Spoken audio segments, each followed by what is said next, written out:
دوسری بات کہ اللہ رب العزت نے جب یہ بات ارشاد فرمائی کہ جس نے میری آزمائش پر صبر کیا تو میں اسے قیامت کے روز صدیقین میں شامل کر دوں گا،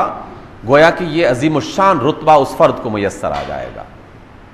حضرات، اس پر عمل کرنے کے لیے غور و فکر کرنا، سوچتے رہنا، مسلسل مختلف زاویوں سے چھوٹی چھوٹی بات سے حکمت تلاش کرنا، اپنے آپ کو سمجھانے کی کوشش کرنا،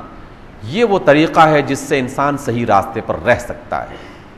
وگرنہ شیطان مسلسل انسان کے ذہن میں مختلف قسم کی غلط فہمیاں پیدا کرتا ہی رہتا ہے۔ آج ایک اللہ کے بندے نے بڑی خوبصورت بات بتائی جناب علی ابن ابی طالب رضی اللہ تعالی عنہ کے ایک قول کے حوالے سے۔ انہوں نے فرمایا کہ لوگوں، دنیا کی حقیقت کا اندازہ لگانا چاہتے ہو، جس کے لیے ہم سب کچھ تج دیتے ہیں، قربان کر دیتے ہیں، زندگیاں لگا دیتے ہیں، اس کے لیے دن رات ایک کر دیتے ہیں، اور اللہ تعالیٰ کی قدرت کا اندازہ لگانا چاہتے ہو کہ اس کی قدرت کیا ہے، تو آؤ اس بات پر غور کریں۔ جناب علی ابن ابی طالب رضی اللہ عنہ فرماتے ہیں کہ دنیا کی بہترین غذا اور دوا، اگر آپ دنیا میں بہترین غذائیں اور دوائیں ان کا جائزہ لینا شروع کر دیں تو موجودہ زمانے میں تو اب ڈاکٹرز نے بھی یہی بات کہنا شروع کر دی ہے، جس کا ذکر قرآن حکیم میں بہت پہلے کیا گیا کہ اللہ رب العزت نے تمہارے لیے شہد بنا رکھا ہے، اور شہد تمہارے لیے دوا ہے، اور اس میں تمہارے لیے شفا ہے۔ شفا کا لفظ استعمال کیا، اللہ نے دوا کا استعمال نہیں کیا، لیکن شفا کے پیچھے دو چیزیں کار فرما ہوتی ہیں، ایک غذا اور ایک دوا۔ دونوں چیزیں یا دونوں کا ایک اچھا کمبینیشن اگر جمع ہو جائے تو انسان کو شفا مل جاتی ہے۔ دوا کے ذریعے سے غلط قسم کے جراثیم ان کو ختم کیا جاتا ہے، اور غذا کے ذریعے سے صحت مند جراثیم کو توانا کیا جاتا ہے، اور اس کے اندر قوت کو بحال کیا جاتا ہے، اور اللہ نے شہد کے اندر شفا رکھی ہے۔ تو جناب علی ابن ابی طالب نے بڑا خوبصورت نقطہ عطا کیا اور کہا کہ ذرا غور کرو کہ شہد ہے کیا۔ دنیا کی بہترین غذا اور دنیا کی بہترین دوا وہ ایک کیڑے کا تھوک ہے، ایک کیڑے کا تھوک ہے۔ کہاں سے نکلتا ہے یہ شہد؟ ایک پتنگا تھوکتا ہے اور اس کا تھوک اللہ رب العزت شہد میں بدل دیتا ہے، اور وہ شہد انسانوں کے لیے دوا بن جاتی ہے، اور وہ شہد انسانوں کے لیے غذا بن جاتا ہے۔ ایک کیڑے کا تھوک اللہ رب العزت نے انسانوں کے لیے شفا کا ایک بہترین ذریعہ بنا دیا۔ حقیقت کیا ہے دنیا کی؟ ایک کیڑے کا تھوک، دنیا کی بہترین غذا اور دنیا کی بہترین دوا۔ دنیا کا بہترین لباس، قیمتی ترین لباس جس کو سمجھا جاتا ہے، وہ لباس کس چیز سے بنتا ہے؟ وہ لباس ریشم سے بنتا ہے۔ اور ریشم کیا ہے؟ ریشم پھر ایک کیڑے کا تھوک، ایک کیڑا تھوکتا ہے اور اس سے ریشے نکلتے ہیں، اور جس سے ریشم بنتا ہے۔ دنیا میں انسان کا بہترین لباس ایک کیڑے کا تھوک، دنیا میں انسان کی بہترین غذا اور دوا ایک کیڑے کا تھوک۔ اور پھر جناب علی ابن ابی طالب فرماتے ہیں کہ لوگوں، حلال رزق ہی اللہ کی نعمت ہے، حلال رزق ہی اللہ کی نعمت ہے، اور حرام تو عذاب ہی عذاب ہے، حرام تو عذاب ہی عذاب ہے، چاہے وہ پیسے کی شکل میں آئے، چاہے وہ پھلوں کی صورت میں آئے، چاہے وہ دولت کی شکل میں آئے، چاہے وہ اناج کی شکل میں آئے، چاہے وہ زمین کی شکل میں آئے، وہ تو عذاب ہی عذاب ہے۔ دنیا میں رسوائی اور آخرت میں عذاب۔ دنیا میں رسوائی کا اندازہ نہیں لگا سکتے ہم اس کا، اور آخرت میں اندازہ عذاب کا کیا لگا سکتے ہیں؟ ابو لہب کی رسوائی کا اندازہ لگایا جا سکتا ہے کہ دنیا میں کتنے کروڑ انسان ہر روز اس پر لعنت بھیجتے ہیں، اور نہ جانے کب سے لعنت برس رہی اس پر، قیامت تک۔ تبت یدا ابی لہب وتب، مال و دولت کی ہوس میں مبتلا تھا وہ شخص، اور اللہ تعالیٰ نے رسوا کر دیا اس کو۔ فرعون نمرود دنیا میں رسوا نہیں ہے کیا؟ کوئی بھی دنیا کا فرد فرعون اور نمرود کے لفظ سن کر کبھی ان کے لیے اچھے کلمات زبان سے ادا نہیں کرتا۔ دنیا کی رسوائی کو ہم اس کا اندازہ نہیں لگا سکتے، اور آخرت میں عذاب کیا ہوگا اس کا کیا ہم اندازہ لگا سکتے ہیں؟ اور پھر جب میں نے یہ قول پڑھا تو سوچنے کے بعد ایک اور چیز میسر آئی کہ دنیا کا بہترین مشروب، دنیا کا بہترین مشروب جس میں غذا بھی ہے، لذت بھی ہے، ذائقہ بھی ہے، دنیا کا بہترین مشروب وہ بھی قرآن اور حدیث کے مطابق دودھ، اور دودھ کے بارے میں اللہ رب العزت نے بتایا ہے کہ ہم نے اس خوبصورت اور لذیذ اور خوشبودار اور بہترین مشروب کو خون اور گوبر کے اندر سے نکالا ہے، خون اور گوبر کے اندر سے نکالا ہے۔ ہم اپنی غذا، اپنی مشروب، اپنے لباس، اس پر غور کریں اور اس کی حقیقت کا اندازہ لگائیں، اس کی حقیقت کیا ہے، اور پھر اللہ کی قدرت کا اندازہ لگائیں کہ وہ کیسا قدیر ہے، کیسی طاقتوں کا مالک ہے کہ وہ چاہے تو ایک تھوک کو شہد میں بدل دے، اور چاہے تو دوسری تھوک کو ریشم میں بدل دے،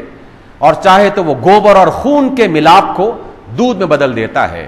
جو اللہ تعالیٰ دنیا میں اتنی بڑی قدرت ہمیں دکھا رہا ہے، تو جب وہ وعدہ کرتا ہے جنتوں کا، اپنی رضا کا، اپنی محبتوں کا، تو اس پر یقین کر لینا چاہیے۔ سامعین گرامی، ایک آخری بات کہہ کے میں آپ سے رخصت چاہتا ہوں۔ آج کے جمعے کو جو اللہ رب العزت نے رمضان کے ایک اور جمعہ ہمیں عطا کر دیا، جناب علی بن ابی طالب، یہ بھی روایت انہی کی طرف سے ہے۔ رسول اللہ صلی اللہ علیہ وسلم فرماتے ہیں کہ اللہ رب العزت نے فرمایا، اب حدیث قدسی ہو گئی، راوی ہیں حضرت علی، بیان کرنے والے ہیں رسول اللہ صلی اللہ علیہ وسلم، اور بات ہے اللہ تعالیٰ کی۔ اللہ تعالیٰ نے جناب داؤد علیہ الصلوۃ والسلام کو وحی کر کے ایک دفعہ بتایا کہ ان العبد لیأتی بالحسنۃ یوم القیامۃ فاحکمہ بہا فی الجنہ، میرا ایک بندہ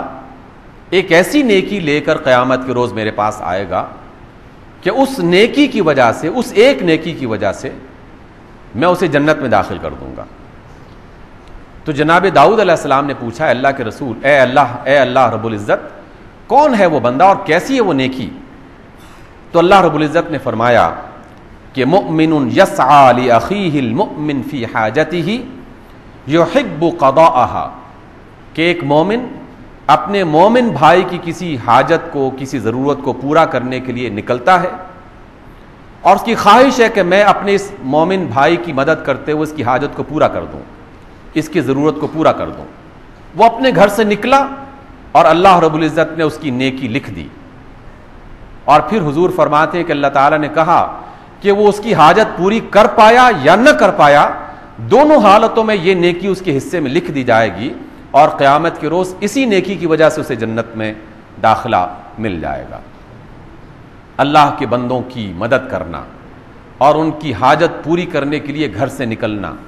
اپنے دفتروں میں آنے والے لوگوں کی حاجتیں پوری کرنا، آپ کے آفیسز میں آنے والے لوگوں کی حاجتیں پوری کرنا۔ اللہ تعالیٰ نے تو کہا کہ خود نکلو، لیکن اگر بندہ آ گیا تو پھر تو اس کی حاجت، اس کی ضرورت لازماً پوری کرنی ہی چاہیے۔ اور اس وقت جو سیلاب زدگان میں افراد شامل ہیں، ہماری بستیوں میں جو افراد مختلف قسم کی مشکلات میں مبتلا ہیں، ان کی حاجتیں پوری کرنے کا اہتمام کرنا چاہیے۔ خیرات نہیں، بلکہ ایک نقطہ میں آپ کی نظر کر دیتا ہوں، آپ اس کے بارے میں سوچئے، مل کے پلان کیجئے، اللہ تعالیٰ اس میں سے بہترین راستے نکال سکتا ہے۔ خیرات کر کے تقسیم کر دینا اس کا ثواب ہے، لیکن اس سے زیادہ بڑا ثواب ایک اور کام کا ہے، اور وہ ثواب ہے کسی کو قرض حسنہ دینا، لوگوں میں پیسے بانٹ دینا۔ یہ ٹھیک ہے، وقتی ضرورت پوری کرنے کے لیے ایسا کیا جا سکتا ہے، لیکن یہ کوئی مستقل علاج نہیں ہے، بلکہ اگر اس کو مستقل کیا جائے گا تو ایک بہت بڑی بیماری جس میں ہماری امت اور ہمارا ملک خاص طور پر اور ہماری امت مسلسل اس مرض میں مبتلا ہو رہی ہے، اور وہ ہے کہ ہم لوگوں کو بھکاری بنا رہے ہیں، ہم لوگوں کی عزت نفس کو ختم کر رہے ہیں۔ ایک مرتبہ ہاتھ اٹھانے میں دقت ہوتی ہے، دوسری مرتبہ دقت نہیں ہوتی، اور آہستہ آہستہ انسان ڈھیٹ بن جاتا ہے، اس کی عزت نفس مجروح ہو جاتی ہے۔ ابتدائی فوری ضرورت ضرور پوری کیجئے، لیکن اس کے بعد جس آدمی کو دیکھیں کہ کام کر سکتا ہے، اسے قطعی طور پر پیسے نہ دیں، خوراک اور لباس نہ دیں، بلکہ اس کے ساتھ وعدہ کریں، معاہدہ کریں، کسی طریقے سے ایک پلان بنائیں کہ اس کو کوئی رقم دی جائے کہ جس کی وجہ سے وہ کوئی کام کر سکے، اسے کام پر آمادہ کیا جائے، شرط لگائی جائے، لکھا جائے اس کو کہ میں آپ کو یہ قرض حسنہ کے طور پر دے رہا ہوں، اور اس میں سے مجھے ہر مہینے تم اتنے واپس لوٹا دینا، چاہے وہ سارا کا سارا مال ختم بھی ہو جائے، لیکن آپ کا اور میرا یہ طرز عمل انشاءاللہ اس قوم کی عزت اور وقار کو بحال رکھنے کا اور لوگوں کو اپنے پاؤں پر کھڑا کرنے کا ایک موقع فراہم کرے گا۔ آئیے ہم لوگوں کی مدد اس انداز میں کریں، اور آئندہ مدد کا یہ انداز اپنی جماعتوں کی بنیاد پر، اپنی تنظیموں کی بنیاد پر، اپنے خاندانوں کی بنیاد پر، اپنے علاقوں کی بنیاد پر کرنے کی کوشش کریں اور اس کام کو آگے بڑھائیں۔ اللہ تعالیٰ سے دعا ہے کہ ہمیں ہر اچھا کام کرنے کی توفیق عطا فرمائے۔ اقول قولی ھذا واستغفر اللہ لی ولکم۔